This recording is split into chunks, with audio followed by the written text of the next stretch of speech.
Dentro de las clases virtuales de la Cátedra de Fisiología y Biofísica de la Facultad de Ciencias Médicas de la UNCE, en esta ocasión vamos a ver metabolismo calcio y fósforo. El hueso. El hueso no es un tejido estático, es un tejido en constante remodelado y su estructura está compuesta por proteínas que constituyen un entretejido de colágeno, una malla constituida como matriz osteoide sobre la que se depositan minerales, calcio, fósforo, sales de calcio y fósforo, como los cristales de hidroxiapatita, fosfato de calcio, o carbonato de calcio, como decíamos, depositado sobre la matriz osteoide. Y ese tejido, tejido vivo en constante remodelado, que obviamente dependerá de la instancia vital en la que se encuentra el ser humano, si es un niño, un adolescente, un adulto joven o una persona mayor, va a tener distintas velocidades, distintos tipos de recambio, de remodelado. Participan en su determinación hormonas, PTH, vitamina D3, calcitonina, fundamentalmente, pero también otras, como por ejemplo estrógenos, corticoides, etc. Aquí ven la estructura del hueso, ven la diáfisis, la placa epifisaria, la epífisis del hueso. Obviamente es un tejido sumamente irrigado. Ustedes saben que tiene una médula ósea, que en algunos huesos planos del cuerpo se encarga de la fabricación de los elementos formes de la sangre. Y aquí ven otra imagen donde ustedes ven la matriz extracelular calcificada. Hueso compacto en la corteza, hueso esponjoso, trabecular, que es el entretejido de matriz extracelular calcificado. Aquí ven cómo es el sentido de crecimiento, la dirección de crecimiento de un hueso largo. Ven diáfisis, placa epifisaria, epífisis. ¿Qué es lo que van viendo? Van viendo que los osteoblastos depositan minerales, depositan sales de calcio y fósforo sobre el cartílago. Los condrocitos viejos se van desintegrando, los condrocitos nuevos van produciendo cartílago y por detrás vienen los osteoblastos sobre esa matriz osteoide extracelular depositando sales de calcio. ¿Cómo es químicamente el fenómeno por el cual ustedes ven que los osteoblastos sintetizan hueso y simultáneamente hay otras células conocidas como osteoclastos capaces de reabsorber hueso? ¿Cómo sucede eso? Sucede porque dentro de las células óseas existe la posibilidad, aquí ven un osteoclasto activo, una célula multinuclear, que tiene una anidrasa carbónica. Entonces, ¿esa célula qué hace? Esa célula de agua, dióxido de carbono, se forma ácido carbónico y la anidrasa carbónica disocia en bicarbonato e hidrogenión. El hidrogenión es expulsado hacia el exterior de la célula por una hidrogenión ATPasa, similar a la que hay en las células del estómago. Y el bicarbonato generado intracelular es intercambiado por cloro. Entonces ustedes ven ahí que en definitiva hacia ese espacio de reabsorción ósea, lo que está llegando es ácido clorhídrico, que es el que se va a encargar de reabsorber hueso, permitir que las sales que estaban depositadas sobre la matriz osteoide extracelular se libere y eventualmente esos minerales liberados pasen a circulación. Ustedes tienen un hueso normal y ahí tienen un hueso osteoporótico, que es un hueso que no solamente ha perdido calcio y fósforo, como podría ser aquí, sino que incluso ha perdido matriz osteoide extracelular. Entonces el hueso sano es el resultado del equilibrio entre osteosíntesis y reabsorción ósea. Como decíamos, el hueso es un tejido vivo, en constante remodelado, que tiene una asombrosa dinámica. Aquí ustedes tienen una placa donde se ve el contenido de minerales que tiene aproximadamente el cuerpo de un hombre de 60 kilogramos.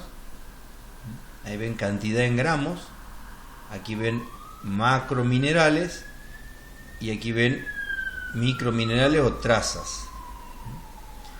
Ahí ven lo que sucede, cuál es el principal macromineral o el principal mineral en cantidad que tenemos en el cuerpo humano, es el calcio, y ven aproximadamente 1200 a 1300, 1400 gramos, dependiendo del tamaño del esqueleto de la persona, obviamente que va a estar en correlación con su superficie corporal, su peso.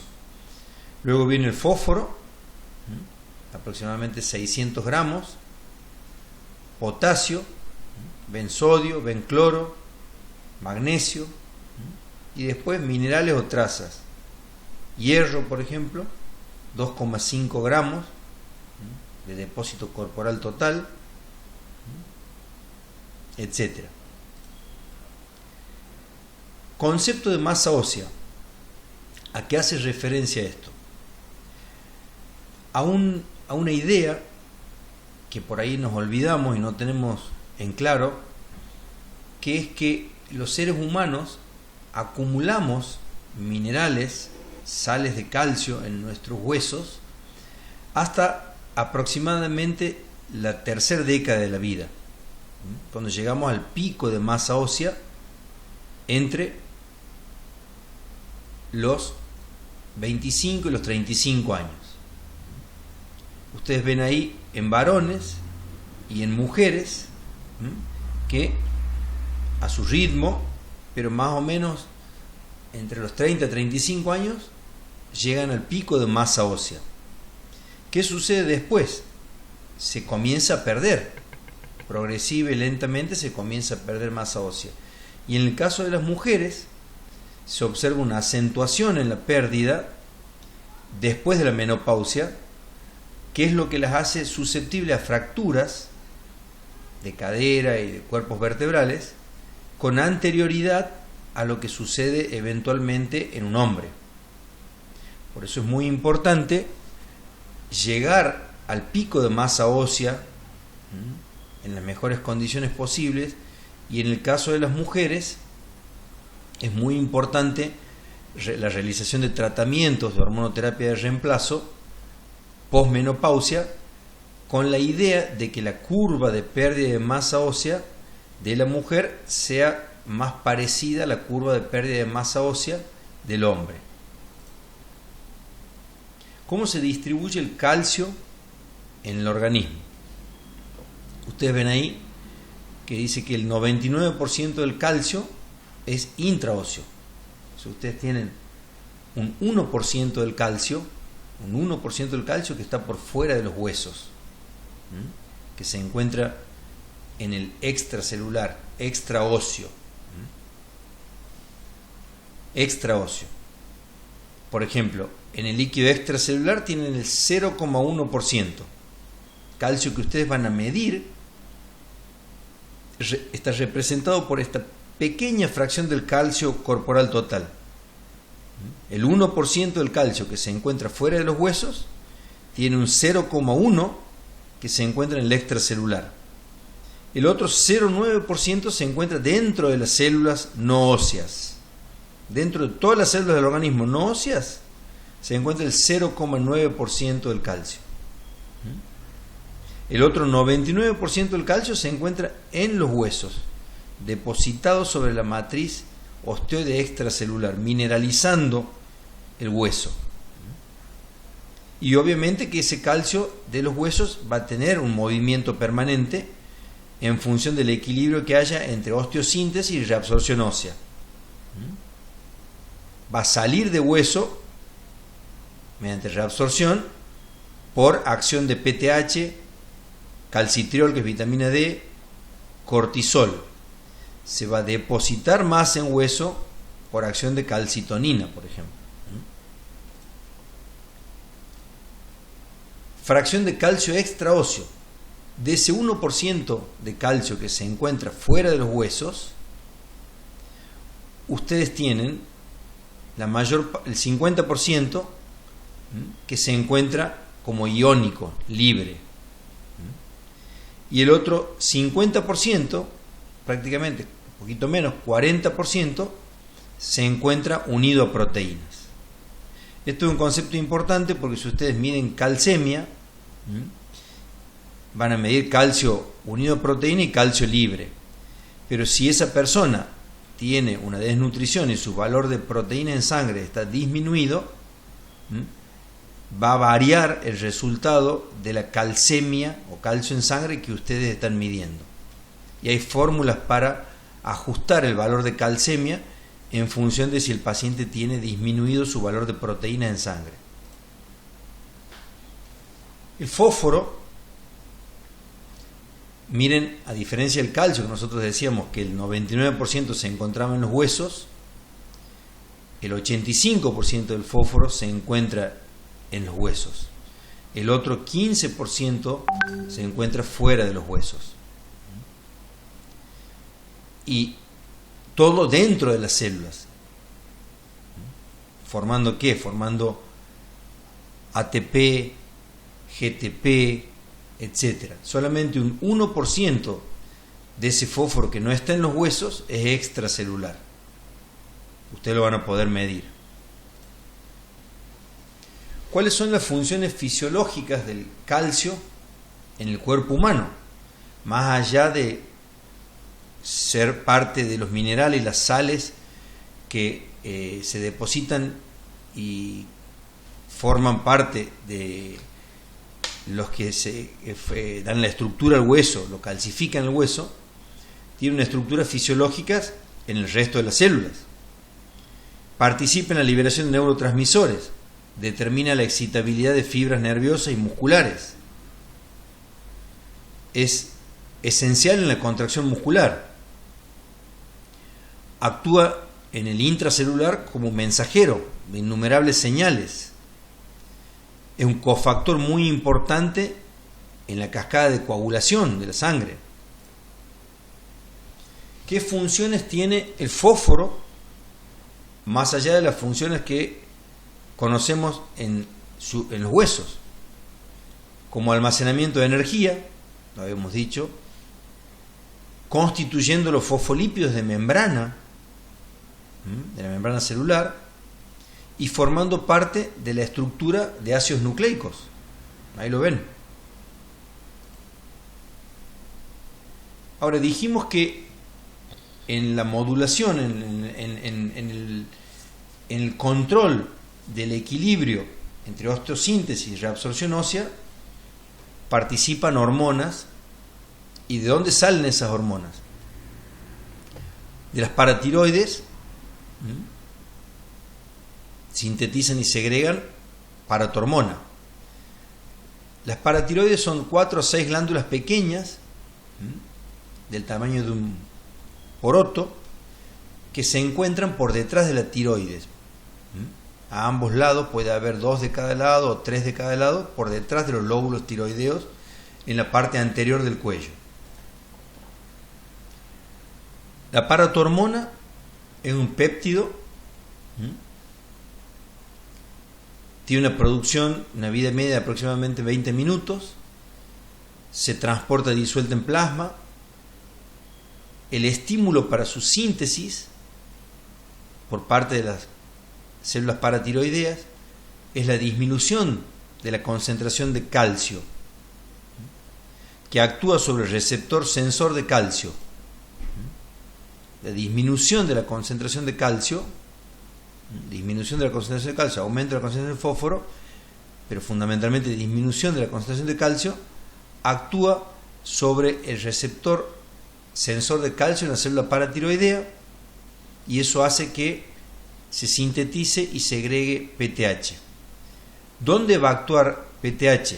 Sobre sus órganos diana: riñones, hueso, intestino. Va a ir a actuar sobre un receptor de membrana, la PTH, y posteriormente actuará por un segundo mensajero que es AMP cíclico. Va a aumentar la reabsorción de calcio con la idea de responder a esa disminución que había sido el estímulo para la síntesis. Va a aumentar la excreción urinaria de fósforo, va a incrementar la síntesis de vitamina D3, va a activar en forma indirecta los osteoclastos para que reabsorban hueso y liberen calcio a la sangre, y va a favorecer la absorción de calcio a nivel intestinal. Entonces va a actuar a nivel de riñones, reabsorbiendo calcio, excretando fósforo, a nivel de huesos, favoreciendo la reabsorción ósea por acción de los osteoclastos y liberando calcio al medio interno, y a nivel intestinal favoreciendo la absorción de calcio. Ahora, ¿qué reduce la síntesis de PTH? Un aumento en la concentración de calcio por feedback negativo.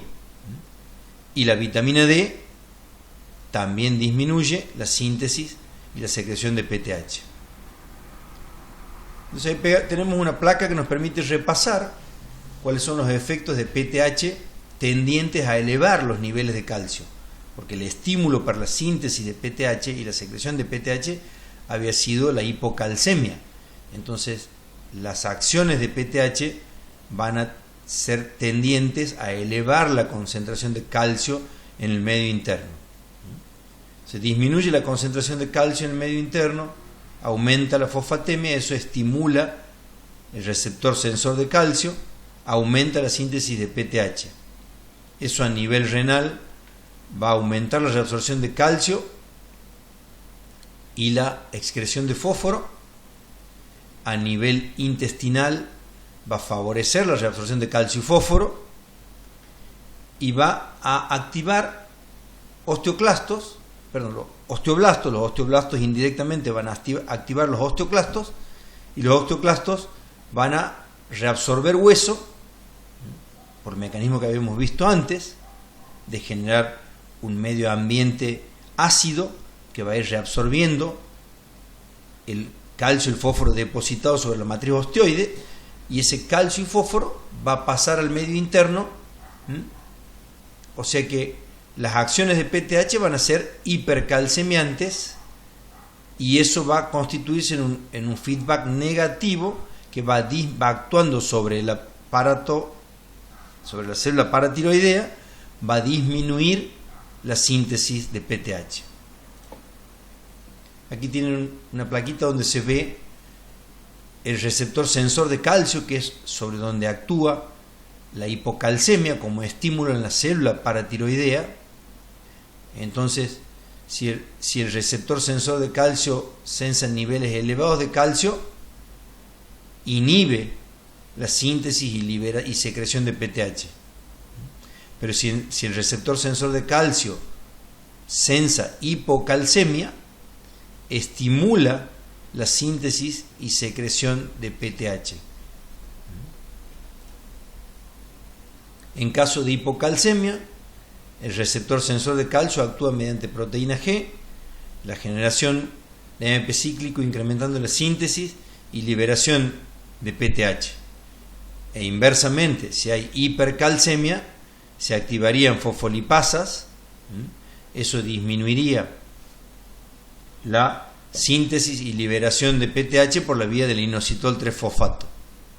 Ahí lo están viendo. La hipercalcemia, inositol 3-fosfato, inhibición de la síntesis y secreción de PTH. ¿Cuál es la secuencia por la cual se activan los osteoclastos y se produce la reabsorción ósea? Ustedes tienen una persona con hipocalcemia, esa hipocalcemia hace que la paratiroides aumente la síntesis y secreción de PTH, y eso va a ir a actuar sobre los osteoblastos. Los osteoblastos van a secretar RANKL. El RANKL es un mediador en la activación de los osteoclastos.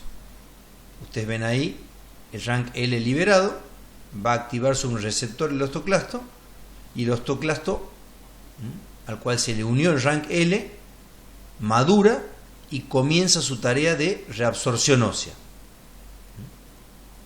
por el mecanismo que habíamos visto inicialmente. Ahora, ¿qué sucede?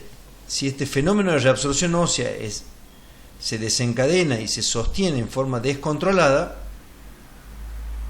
lo que va a suceder es que se va a reabsorber hueso de más, el hueso se va a debilitar. Entonces existe, por ejemplo, un mecanismo como de autorregulación de este fenómeno mediado por osteoprotegerina. La osteoprotegerina es una especie de señuelo que va a bloquearlo, va a unirse a RANKL, entonces va a bloquear e impedir la activación, maduración de nuevos osteoclastos, y de esa forma va a moderar el fenómeno de reabsorción ósea que ejecutan los osteoclastos, pero que ha sido favorecido, activado por los osteoblastos mediante el estímulo de PTH. Ustedes ven aquí la aparición de los estrógenos, que como ustedes saben disminuirían la reabsorción ósea por mecanismo de inhibición directa sobre los osteoclastos, del proceso de maduración de osteoclastos. Entonces miren lo importante que son los estrógenos en la mujer, como hormonoterapia de reemplazo eventualmente en las mujeres que pudieran después de menopausia, para evitar la acción descontrolada de los osteoclastos que llevara a una pérdida acelerada de masa ósea, como hemos visto en la placa de masa ósea, y cómo se diferenciaba la pérdida de masa ósea en los hombres versus las mujeres en su situación posmenopausia, donde desaparecen los estrógenos. Entonces ustedes tienen aquí un repaso de la secuencia de reabsorción ósea mediada por PTH. La PTH estimula al osteoblasto, este sintetiza y expresa RANKL, que es un ligando, que al unirse al receptor RANK del osteoclasto desencadena su activación y la cadena de reabsorción ósea. Curiosamente, además de RANKL, los osteoblastos producen osteoprotegerina, que es un inhibidor del RANKL. Es una proteína soluble que tiene similitud con el receptor de RANK que tienen los osteoclastos, entonces lo bloquea e impide que el RANKL pueda estimular, interactuar con el receptor RANK del osteoclasto y activarlo. De esa forma, como decíamos, tiene un efecto de modulación en la reabsorción ósea. Y ustedes tienen ahí un pequeño resumencito de el osteoblasto activado por PTH, expresa RANKL, que el RANKL iría al unirse sobre el receptor RANK del osteoclasto a activarlo. Y la osteoprotegerina, que lo que haría sería actuar como un señuelo, bloquear ahí al RANKL para que no interactúe con el receptor RANK que tiene el osteoclasto y por ende no se active. Miren la acción de los estrógenos, aumentando eventualmente la síntesis de osteoprotegerina y de esa forma impidiendo la maduración de los osteoclastos e disminuyendo la reabsorción ósea. Y otras hormonas que favorecen la reabsorción ósea, tendientes a aumentar los niveles de calcio. PTH, lo sabemos, vitamina D y corticoides, por ejemplo.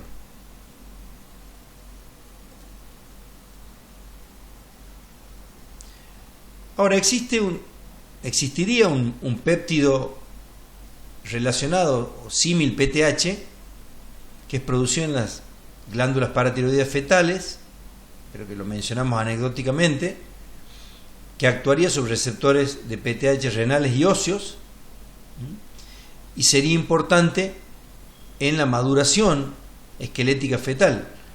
El esqueleto fetal al nacimiento se calcula, se estima que tiene solamente 30 gramos de calcio.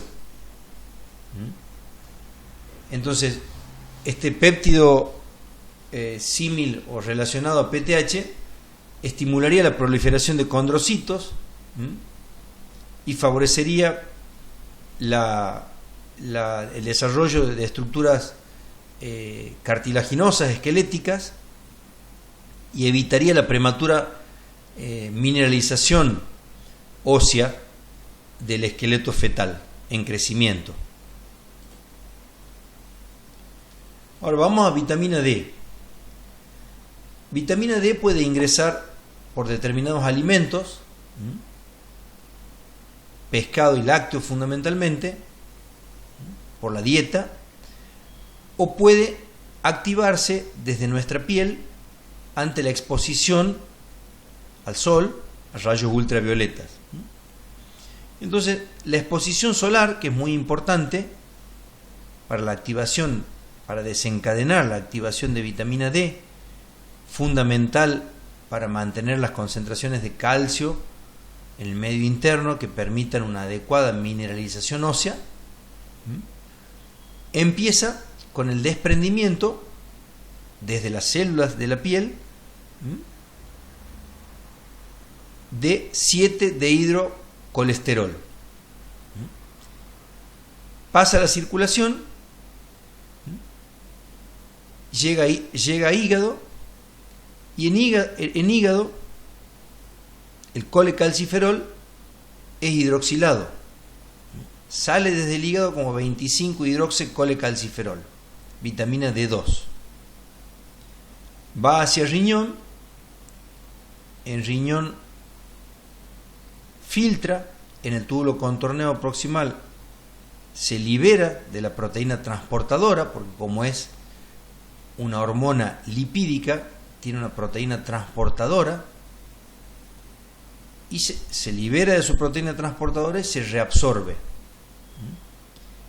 Y en la célula del túbulo contorneado proximal se produce la activación, la segunda hidroxilación, y de ella sale 1,25 dihidroxicolecalciferol o vitamina D3 activa. Esa vitamina D3, ¿qué va a tener? Va a tener acción sobre el intestino, favoreciendo la absorción de calcio y fósforo. Va a tener una acción sobre la célula paratiroidea, en cierta forma disminuyendo la síntesis de PTH, y va a tener un efecto a nivel óseo tendiente a estimular osteoclastos para que se libere calcio y fósforo y aumente la calcemia, y todas las células del organismo dispongan de niveles adecuados de calcio. Ingerida en la dieta, pescados de mar, fundamentalmente aceite de hígado de bacalao, lácteos, o sintetizada a partir de 7-dehidrocolesterol, liberado por membrana plasmática ante la exposición solar. El colecalciferol pasa a la circulación, transportado por una proteína, porque es una hormona lipídica, es hidroxilado en hígado, pasa a 25-hidroxicolecalciferol y llega al riñón unido en una proteína transportadora. Filtra, ahí se desprende de su proteína transportadora y es ingresado por acción de megalina. Megalina es una proteína de membrana en las células tubulares renales que se encarga de los procesos de endocitosis. Entonces, esa 25 hidroxicolecalciferol ingresada a la célula tubular renal es nuevamente hidroxilada en el riñón y se convirtió en 1,25 de hidroxicolecalciferol vitamina D3, que es segregada hacia el torrente circulatorio. Ustedes lo ven ahí. Va a ir ¿hacia dónde? Hacia la célula paratiroidea. En la célula paratiroidea la vitamina D va a tender a disminuir la síntesis de PTH. Y a nivel de los monocitos macrófagos va a tener un efecto inmunomodulador muy importante. Y por otro lado, 1,25 de hidróxido D3 o vitamina D3 activa va a ir a actuar sobre hueso, va a ir a actuar sobre intestino y va a ir a actuar sobre riñón. Sobre intestino absorber calcio y fósforo, sobre riñones favorecer la reabsorción de calcio y la excreción de fósforo, y su acción en hueso es participar en la modulación de la reabsorción ósea. Obviamente, si ustedes ven una persona con insuficiencia renal crónica,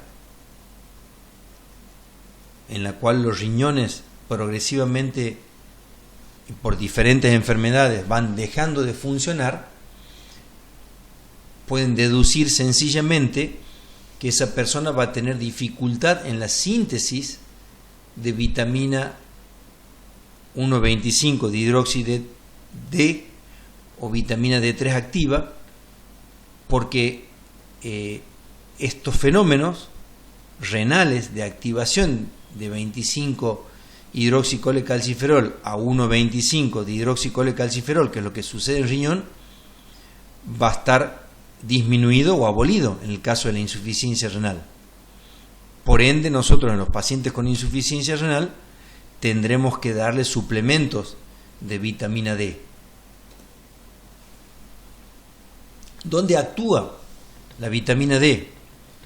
Vitamina D3, 1,25 dihidroxicolecalciferol, actúa sobre receptores intranucleares similares a los receptores de hormonas tiroideas. Es una familia de receptores de los cuales el receptor de hormona tiroidea es una subfamilia, el receptor de vitamina D3 es otra subfamilia.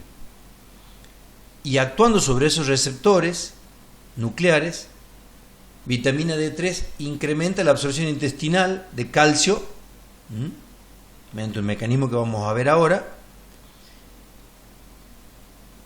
Incrementa al interactuar con PTH sobre los osteoblastos en la reabsorción ósea. Eso es lo que se conoce como teoría de las dos llaves. Incrementa la reabsorción tubular renal de calcio y la excreción de fósforo.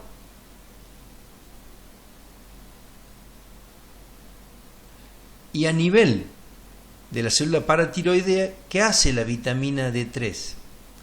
La vitamina D3 hace que la célula paratiroidea sea más sensible al calcio, porque incrementa la síntesis del receptor sensor de calcio. Entonces, en cierta forma, sobre la célula paratiroidea, la vitamina D3 disminuye la síntesis de PTH. Distinto de lo que la vitamina D3 va y hace directamente sobre los huesos, interactuando con los osteoclastos y permitiendo que PTH, D3 actúen como las dos llaves que activan los osteoclastos para reabsorber hueso. Una cosa es lo que vitamina D3 hace sobre los huesos, favoreciendo la reabsorción ósea para aumentar la calcemia, y otra cosa es lo que hace a nivel de glándula paratiroidea, célula paratiroidea, donde incrementa la síntesis y la exposición de receptores sensores de calcio y por ende hacen que la célula paratiroidea sea más sensible al calcio. Entonces, a medida que se va aumentando el nivel de calcio en sangre, aumentando la calcemia, esa célula paratiroidea disminuirá la síntesis de PTH. Ese es el efecto de vitamina D3 en la célula paratiroidea.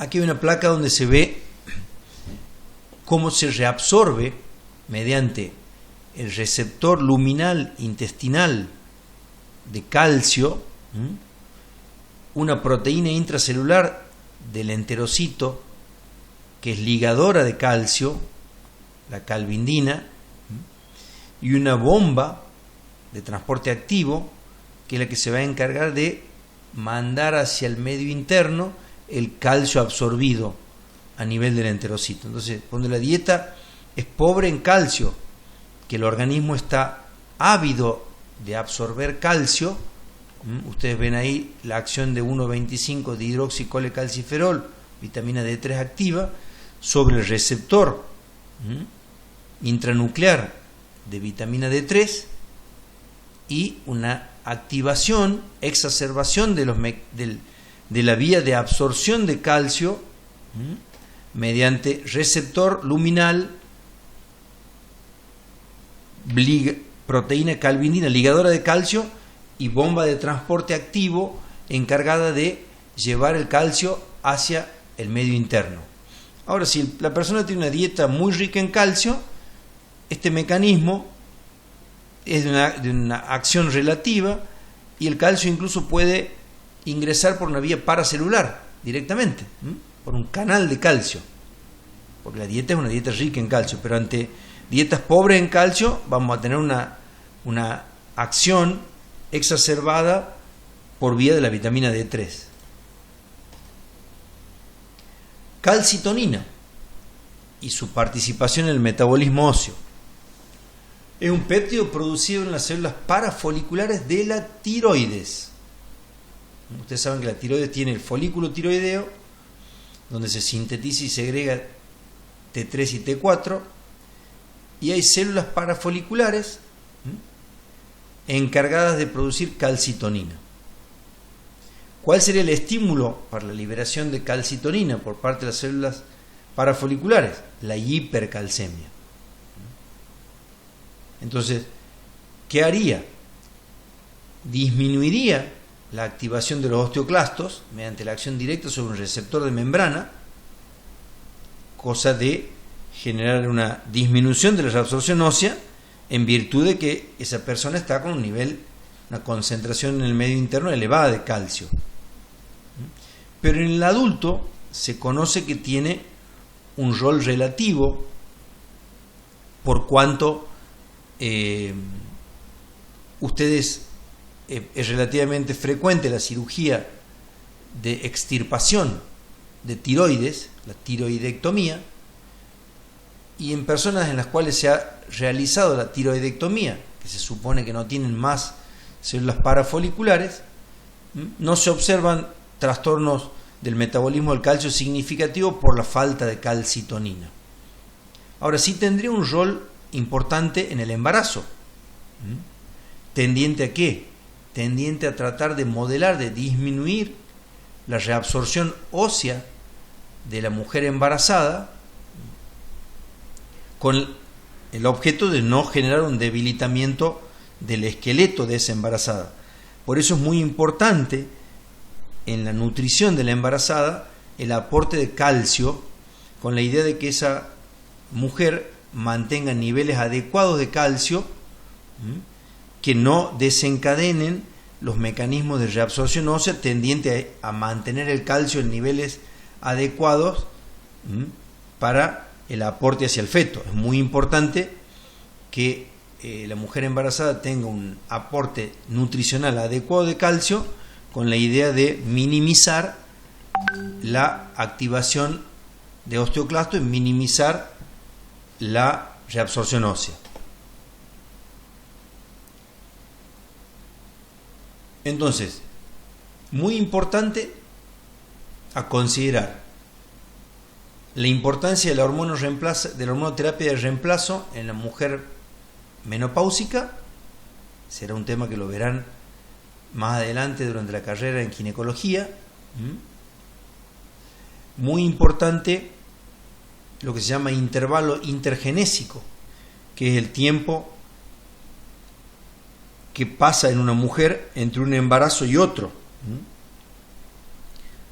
Recomendado desde antaño como el tiempo adecuado entre un embarazo y otro el no menor de 2 años, con la idea de que no se produzca un debilitamiento esquelético.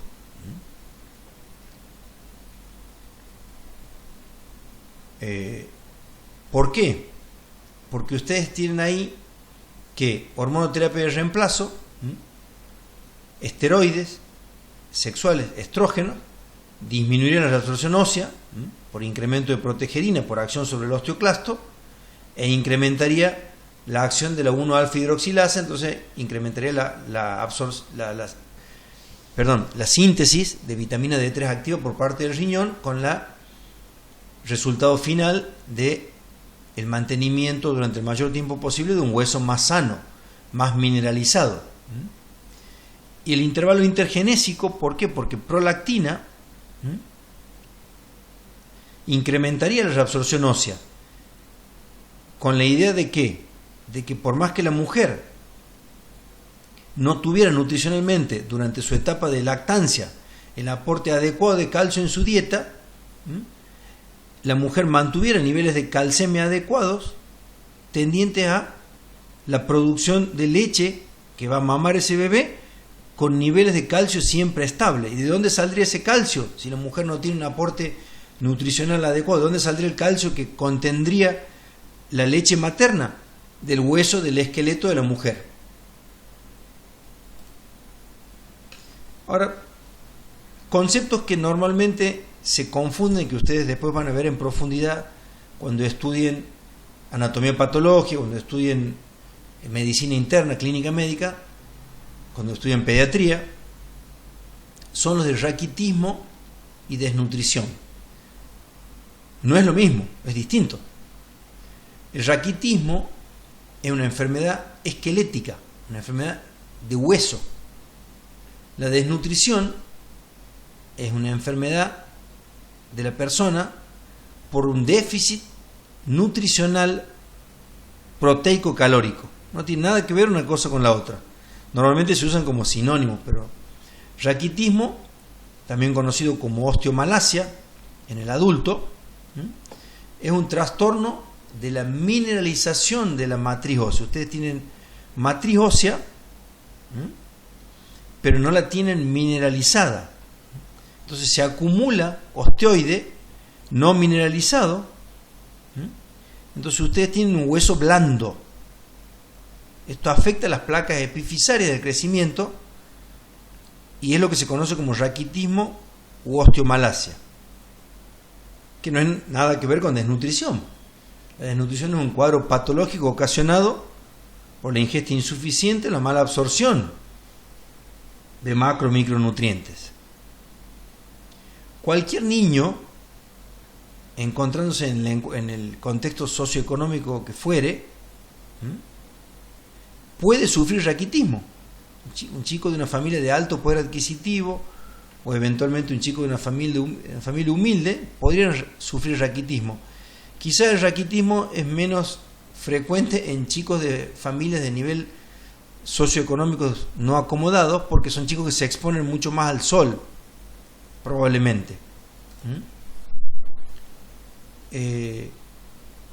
Sin restar esto importancia a la problemática de la desnutrición, que esto probablemente lo vemos más en chicos de familias de poder socioeconómico, poder adquisitivo bajo. Es mucho más probable que veamos desnutrición por déficit de aporte adecuado de calorías y proteínas. Entonces, ¿cómo nosotros evitaríamos el raquitismo? Exponiendo nuestro bebé al sol durante 10-15 minutos al día. De esa forma activaríamos vitamina D desde la piel, que pasaría por hígado, luego por riñón, y vitamina D cumpliría sus funciones a nivel intestinal, renal y óseo, manteniendo los huesos de este niño sano.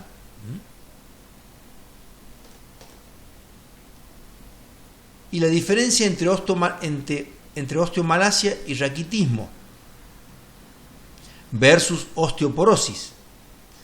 Yo les había dicho que osteomalacia y raquitismo es una enfermedad en la que hay síntesis de matriz osteoide, pero no hay la adecuada mineralización. Entonces ustedes tienen un hueso blando en adultos y en osteomalacia, raquitismo en niños, matriz osteoide no mineralizada, y tienen una enfermedad de la vejez del hueso de la gente mayor, que es un hueso en el que está disminuida la matriz osteoide y disminuida la mineralización, las dos cosas. Y bueno, esa es la placa final. Espero que no haya sido muy complejo, y cualquier cosa podremos charlar del tema en el trabajo práctico y en las clases de consulta.